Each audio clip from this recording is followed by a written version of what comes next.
Si vous êtes chez la Banque Postale, le lundi 22 décembre, à quelques jours de Noël, il y a eu un petit problème avec votre compte en banque. Leur site, l'application mobile, mais aussi les services logistiques de la Poste, tout était éteint. Au début, la communication officielle, elle est floue. On parle d'incident technique. Mais très vite, la vérité elle sort, et ce n'est pas une panne. Le ministre Roland Lescure a dû l'admettre lui-même sur BFM TV, c'est une cyberattaque massive. Mais alors, concrètement, qu'est-ce qu'ils ont fait? Ils n'ont pas, a priori, volé de l'argent ou les données, ils ont lancé une attaque des DOS. Imaginez des millions d'ordinateurs pirates qui se connectent en même temps au site de la Banque Postale. Le but, surcharger les serveurs jusqu'à ce qu'ils grillent. C'est une attaque brute. Et attention, la Banque Postale n'était pas la seule cible. Les clients de la Caisse d'épargne et de la Banque Populaire ont aussi signalé des pannes simultanées. Ce n'était pas un hasard, c'était un tir groupé sur le système bancaire français. Mais bon, on doit tous se demander cette question, qui a fait ça? Eh bien, l'attaque, elle a été revendiquée par des groupes de hackers pro-russes. C'est sûrement les suspects habituels, souvent liés à des collectifs comme NoName057 ou UserSec, qui visent la France depuis des mois. Leur timing, en plus de ça, il est cruellement parfait. Noël. En bloquant la poste et la banque,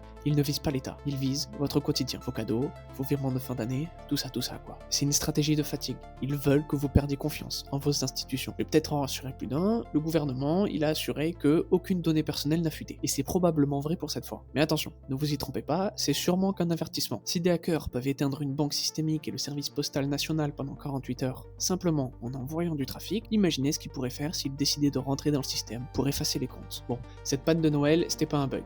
C'est une bataille, dans une guerre invisible. La Russie envoie des cyberattaques sur toute l'Europe, depuis des années, et ça tous les jours. Et la mauvaise nouvelle, c'est que votre application est peut-être devenue le front principal. En tout cas, restez vigilants, car après le chaos technique, c'est souvent la vague d'arnaques par SMS qui arrive.